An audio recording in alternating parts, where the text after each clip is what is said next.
welcome once again to Talking Point. I'm Mayor Mike, and with me today, our Student Government Association President and Vice President, Sean Piette and Katie Hansen. Welcome. Thank you for having us. So what I wanted to talk about today a little bit is kind of the connection that the university and the city have. I mean, we've talked about this before, being one community, and we work really well together. Even your predecessors, who are still pretty active, were very interactive with the city, and I know you guys have been that way as well. Tell us a little bit about student government, what you control, what you do, and how the process of student government works with the senators and your meetings and so forth. Sean, you want to start? Sure. So our government, Student Government Association, operates kind of similarly to how national government works. We have a judicial, we have an executive, and we have a legislative branch. Our legislative branch is split up among the colleges, for which we have the College of Natural Resources, the College of Fine Arts and Communication, the College of Professional Studies, and the College of Letters and Science. And they're split up by how many students are in that college, then we get somewhat equal representation from that. So it's split up in that kind of way. And then we have our Speaker of the Senate, and that's kind of the whole legislative branch. On the executive side of things, myself and Katie are the heads of that branch. We have our Chief of Staff below that, and then our 10 other executives below that. And then our judicial branch deals with mainly student conduct, and so they kind of have their own thing to do kind of on their own right. Okay. So, Katie, the representation on Student Government Association, how is that chosen, and what's the process there? Sure, there's a couple different ways to become a senator within the legislative branch. One way is you could be part of our general election in the spring, where you fill out a form and submit it to the office, and it is reviewed by our campaign committee. And if you're approved to put on the ballot, and then the ballots are split up so that everybody in the College of Letters and Science votes for that set of potential senators, everybody, and so on and so forth. And then there are students who are also just written in, and several of our executives and current senators were also just written in at the election time and had enough votes that way that they became involved because enough people said, we think you'd be good at this. Good. And that's awesome. Otherwise, in the fall, the other way you can become involved, if you're a first-year student, you weren't around in the spring to be part of the election, you can also fill out a form, get signatures from people from your college, and then go up in front of Senate to be approved. Okay. How many signatures do you need to get on the ballot? 40 from your college. Okay. And some students find that kind of intimidating, but it isn't too hard. Most professors will let you pass it around in class, or if you talk to somebody, or if you talk to people that are eating lunch in that building, most students are like, sure. Yeah. Well, good, good. So, Sean, what are some of the things that Student Government Association oversees or is in charge of or participates in? Some of the things that we oversee and participate in are just some of the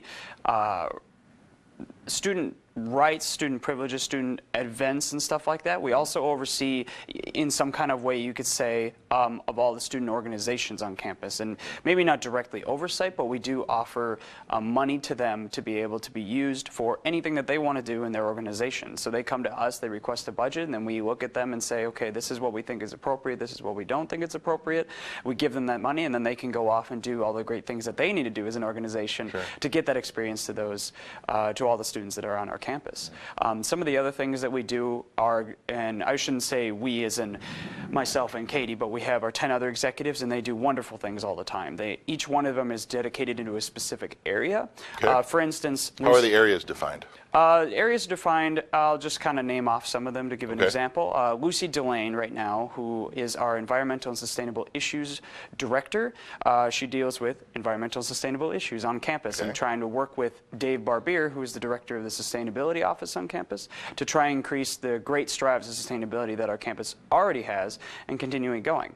Another area is our Inclusivity Committee, who's run by Gigi Stahl, and she's absolutely amazing. She's helping make bridging that gap between what most folks in central Wisconsin would know and bridging it to the diverse and inclusive outcomes that we need to have and to be able to have our campus feel safe and welcoming.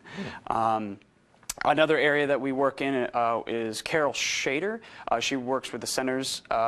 She's a centers director, student centers director, and she helps with the allocation of student spaces in our centers buildings. So the Dreyfus University Center, or the DUC, the Allen Center, and DuBois Center. Those are our centers.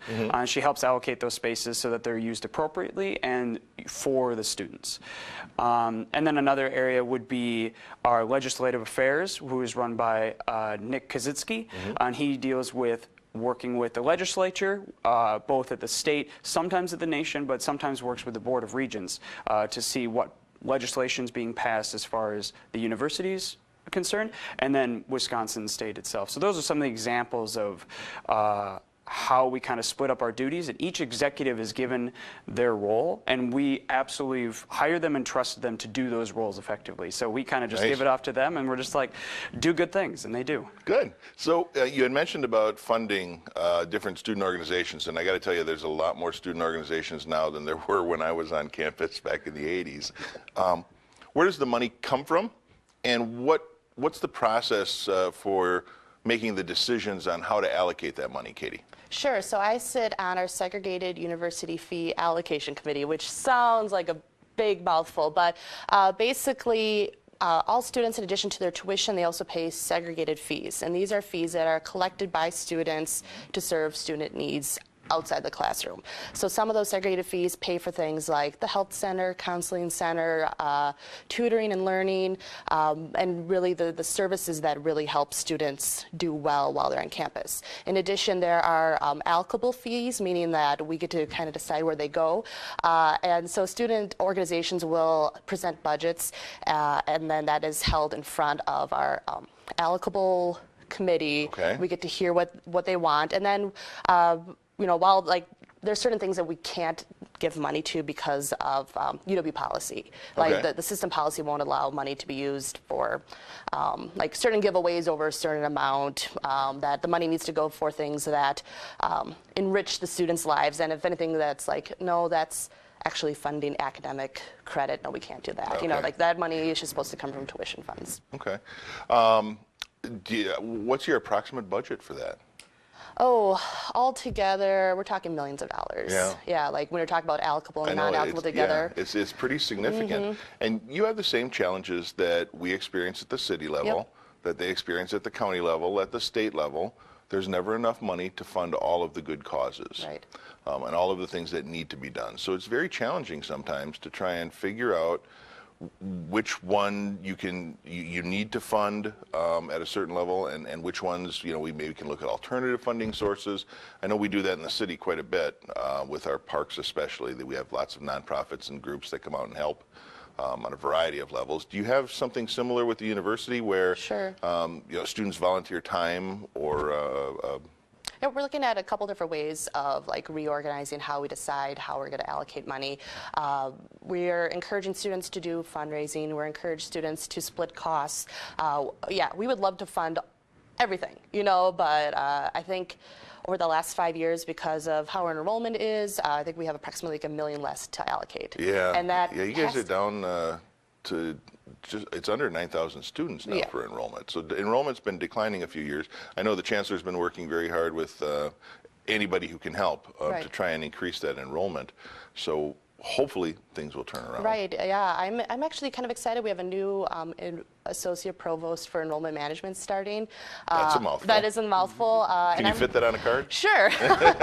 And I'm really hopeful that I think that the school is like kind of taking this time to take a breath and look at what are the future goals, how can we recruit students that will do well here. Yeah. And because it's not just a matter of recruiting and getting students here, but also retaining them and allowing them to be in a place that they will thrive. One of the successes the school has is that more students are graduating in 4 years than before. Right. Which it's a success, but it also hurts you on the other Right, end. exactly. So we're really proud of that achievement, that we have worked hard on SGA side with our Pointer partnership, where we have our differential tuition dollars goes towards helping students get through in less years. Well, no, that's actually an important topic, because that was just changed recently to allow UWSP to have differential tuition. Can you explain what differential tuition is, just for the viewers and listeners? Yeah, so before I explain differential tuition, I'll have to explain tuition in itself. So Okay. what happens at each university, whether it's a 2-year or a 4-year institution, the money is collected, but then it's all sent down to Madison, and not just the Madison school, but the Madison board, and they redistribute all that money to be able to run the colleges as effectively. So some colleges don't bring in as much revenue as they need to operate, and so they adjust those numbers as is. So that's how we get all of our tuition. Differential tuition is tuition that we as the University of Wisconsin-Stevens Point put on top of all the additional tuition that doesn't go down to Madison, that stays right here in Stevens Point, so that we can allocate how we see fit. And the way that we saw fit to allocate that out in the biggest needs that we needed was advising, financial aid, and different course loads and reducing bottlenecks. Sure. And those bottlenecks can be defined as basically courses that students either have a hard time getting because they fill up really fast, or there's just not enough seats to be able to fit the need of all the students that need to take them. Thus, they have to stay here longer. Thus, they stay here longer than 4 years, which because of differential tuition in the last 3 years, we've seen that in graduation rate go way up because those bottlenecks have gone way down. Okay. And it's my understanding that differential tuition is it's not a flat rate, it's based on demand?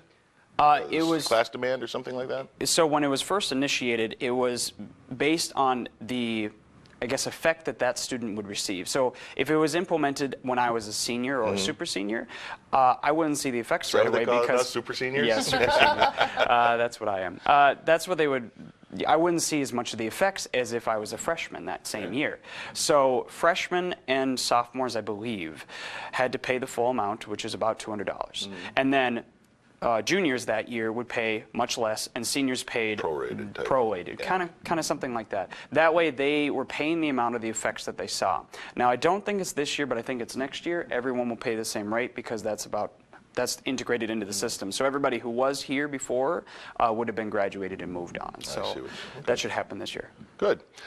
You know, I know that the university and the city have partnered on several things. I mean, last year's biggest, most memorable thing was the signals at Franklin and Division, and we're still looking at additional improvements there.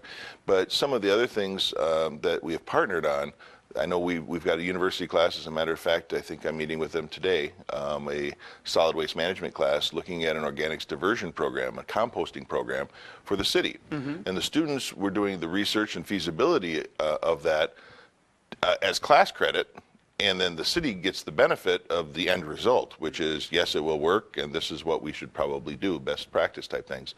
What are some of the other things that you hope to, during your administration, partner with the city on, work on, make improvements on, those sorts of things? I think this is probably a great opportunity to talk about what we ran on in our campaign, because when we were running, Katie and I were sitting down with each other like, what do we want to do? What kind of change do we want to make? And we started splitting it up into areas that we are especially strong in. So in my area itself, from the College of Natural Resources, I'm a natural resource planning major, I was focused on sustainability and environment. So I wanted to increase the great strides of sustainability that our campuses already had and improve on that even more. The other areas I wanted to work on financial transparency, to get the finances of the university as well as SGA just transparent to all the students, so that way when they want that information, they want to be able to look at what they're spending, they can, and it'll be really easy. Good. And the two things, well, one of them was community. I was born at St. Michael's Hospital. My father grew up in Stevens Point, went to P.J. Jacobs High School. My mother went to UW Stevens Point. So I feel very much like a local and really tied to the community. So the community aspect of when we were running, like to make sure we were maintaining a good relationship with the Stevens Point community, as well as improving the safety and feeling of home on our campus. And then the other thing was that we ran on health, specifically mental health, trying to improve that. So the community thing is something has been like at our forefront since we started campaigning. We've been happy to support the Safe Point initiative that ran through, I think, our Center of Prevention, through the Office of the Dean of Students, to educate students about the choices they have. If they're going to choose to consume alcohol, that there are other choices they should probably make too, like drinking water, using a designated driver, paying attention to how much they're drinking, don't drink it on an empty stomach, use a buddy if you're walking somewhere, like all the things that if you're going to choose to do this, also choose to be safe, and so it stays a fun event. I like that program especially because instead of being like abstinence, like no, absolutely do not drink whatsoever, it says, okay, when you drink, do this to be safe. When you throw a party, do this to be safe. When you're walking around, do this to be safe. So it hits more of the realistic side of what most, I wouldn't say most, but some students in university would do, and then how they can be safe doing it. And that's good. Education has been a real big need, I think, with a lot of initiatives, not just on the university grounds, but in the city in general. A lot of people don't know what the ordinances are, you know, how do you place your garbage can, and those sorts of things. So education has been a pretty strong initiative of mine as well. I know we have a little flyer that we hand out during orientation regarding, you know, housing. You know, if there are bare wires in your house or pipes are leaking and your landlord maybe isn't as responsive as they should be, who do I call? What are my rights as a tenant? What can I expect realistically for my housing? Parking is always another one. The most recent one that we had was a memorandum of understanding that the city, the county, the village of Plover, and the university police department have entered into regarding sexual assault and domestic violence, taking a very strong stand on that as a community, that it will not be tolerated and we will work cooperatively. Did student government have to pass a resolution in that regard or not? I don't recall. We don't have anything directly related to that. I was at that memorandum of understanding signing, which was a really empowering and moving moment, and all the other people who were there from SGA were really impressed and knew what this means. We did pass a legislation this past spring, the Senate body, for bystander intervention training, and that's something requiring that at least 2 members from each student organization, as well as all paid members of student government, will be required to go through bystander intervention training. Bystander intervention, so someone who happens to be walking by and sees something, or in the same restaurant or in the vicinity, requiring them to do something. Right, and at least assess the situation, and if it's a matter of calling for help, that you choose to call for help. That it's not always right that you want to step into a situation and get into the middle of something. It's not always safe to do that, but requiring that you can assess the situation and figure out what is the appropriate reaction to help somebody. And that's good. I'd be interested in learning a little bit more about that myself. Maybe we can, because as I said, education. Yes. G.I. Joe always said, knowing is half the battle. And that's good. If we can disseminate that information and the training out to anyone who might be interested in doing that, I think that could probably help save a lot of people. I know last year we had an initiative regarding the portable defibrillators. We should work on trying to get some training again for those who may not have been able to participate last year. The AEDs are all through campus. You'll see them around through the businesses. Our emergency services knows where most of those are located in individual buildings.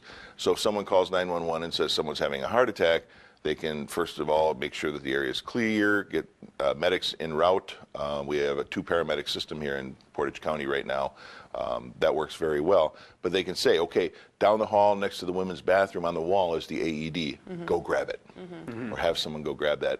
And that early intervention can save a lot of lives. So we've been pretty intense on the training there.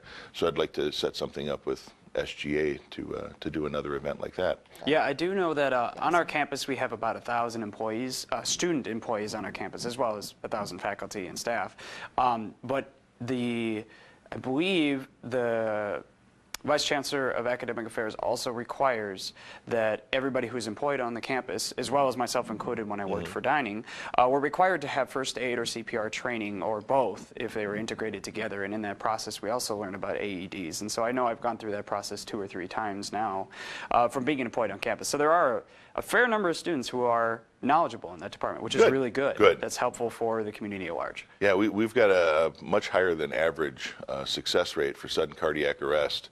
And I can't remember the percentage off the numbers, but yeah, it's significantly higher than the national average. And a lot of that has to do with not only our first responders, but the number of people that we have trained to help in sudden cardiac arrest. How about that new science building? Oh. That new science building, everybody's been seeing it get built. It's moving very quickly. It is. I know it's not scheduled to be occupied until fall of 2018. That sounds right.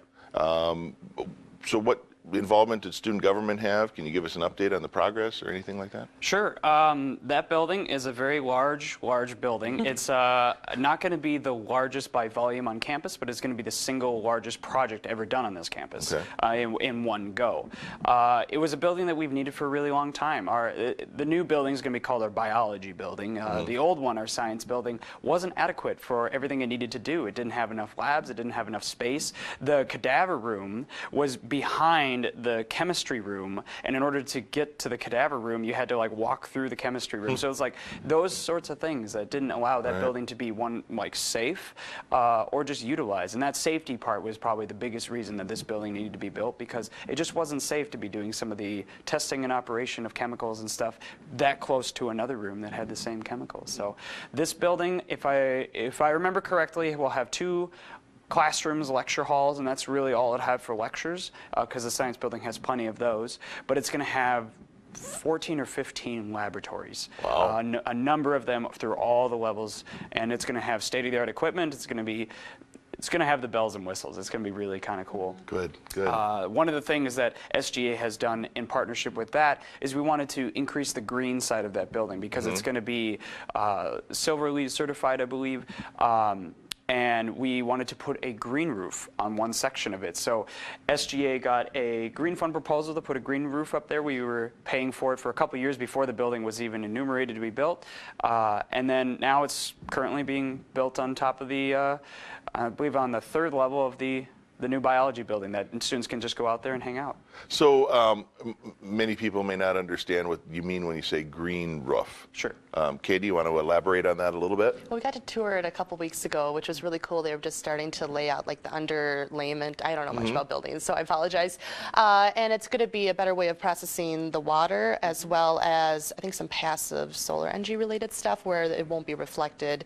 And do you know more about it? Because Yeah. So okay. Sorry, I didn't mean to put you on the spot there, but yeah, I mean, you're going to be growing things up there. Yeah, right? it's a good way to thermalize the bottom of that area, because that's going to be right on top of one of the new tropical greenhouse areas, which is going to be a really interesting glass section on the side of the building that's going to be kept at about 80 degrees year-round, which is going to be really impressive to have some tropical plants and sometimes bananas down there. I'm looking forward to that. Growing your own banana. Yeah. So the green roof will absorb some of that water, help it go through, help it percolate, so it's not just running straight into the sewer system right away. It's going to hold it back so that it doesn't cause more stress on the sewer system that we have in the city, as well as just looking nice and being a place that students can go and just relax and enjoy. And usable. Yeah. Something we don't have, and it's going to be a nice community space. It's not, students aren't just going to benefit from that. The general public can walk in and see, maybe not pick your bananas. But right. Yeah. The one thing we've talked about is having SGA meetings up there. We've talked about that. Nice.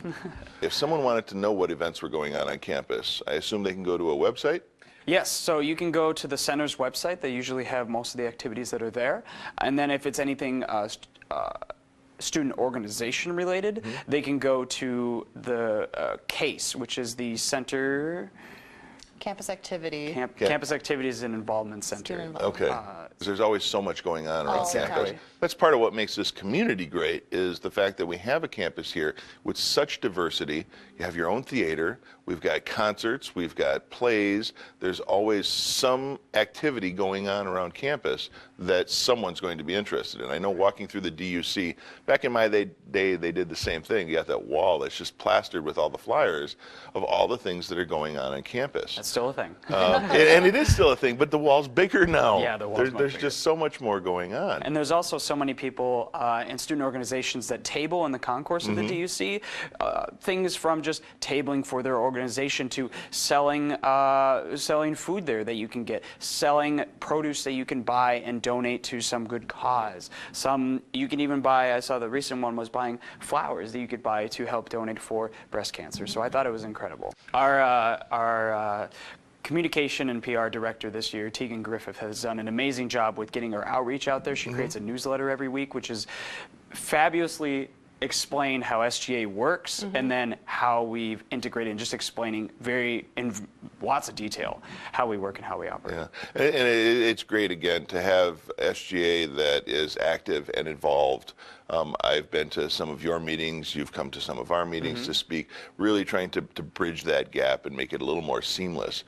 You were talking about some of the food products they have, tabling, and when we came to sign the MOU, I thought I smelled something that smelled pretty good. yes. And it turns out that there was a group selling egg rolls and crab rangoon, and they do this once a month. Yeah. This is, I want to point out too, that this is available to the public. So the public can walk through the DUC and see what's going on, learn about some of the student organizations. You've got the university store down there that is also open to the public. You can buy UWSP swag. Yes. If you're interested, but they've also got a lot of other cool products there. There's public meeting spaces that can be used. I know there's a lot going on in the Laird rooms and legacy rooms of that DUC. The theater is open. And it's also, the Laird room is used as a polling place during election season. Yeah, nice. So, that's and then you've also got some food service options there that the public can attend, and the brew house. Do you know much about that? Can you tell me? It's just called the Basement Brew House or The something, Basement right? Brew House, yep. It's the only location on campus aside from catering that sells beer and alcohol down there. And it's just a great place to be. It's kind of like... I know they've had bands there and things like Yeah, that. they have bands, jazz on Monday nights. They have trivia every other Tuesday. Is They it? have- Yeah, yeah. trivia, We know it's a open big mic. trivia campus. It is. And it's just a great place to hang out because they have just small assortments of food, breakfast food, as well as soups. They have pretty much all day long, which have some amazing They have really soups. good coffee. Tea, coffee. It's kind of like just a place you go to relax and chill because I know that during the election season we talked about going down there and putting some of our promo down there, and they told us, well, we want to make sure that this is a space where people can unplug. And I was like, I respect that so much. Good. I know a lot of the student organizations are headquartered at the DUC as well. But just a reminder, listeners and viewers, that the DUC offers a lot of cool things, and if you haven't been there in a couple of years, stop by and check it out. If someone wanted to contact Student Government Association, how could they do that? Pretty simple, sga@uwsp.edu. That's the simple email. It's a broad email that's sent to our chief of staff, and then they distribute out what needs to be brought out. So if Robbie, who is our chief of staff right now, decides that it needs to be sent to either myself or Katie or to someone specific on the executive team, they can do that, and it'll be a very streamlined process, and hopefully within a day or two, we'll get you a response back. Great. I think that's probably all we have time for today. Is there anything that I may have overlooked that you may want to add? No, we're really excited to have a continued good relationship with you. We got to meet with you this summer a few times, and we're really proud of Stevens Point community. We're glad to be a part of it. I know that a lot of students sometimes feel like they're not a real Stevens Point citizen because they're here just for a few years sometimes. And I always like to remind them that they are an important part of the community, and Absolutely. that this university brings, as you said, a lot of culture to the community and a lot of things to do. The diversity, and a lot of diversity to the community, and vice versa. Most people around Stevens Point are just so kind and so caring, and really treat our students well, and we love to see that. Sean Piette and Katie Hansen, thanks for joining us. And until next time, I'm Mayor Mike, and we've been Talking Point.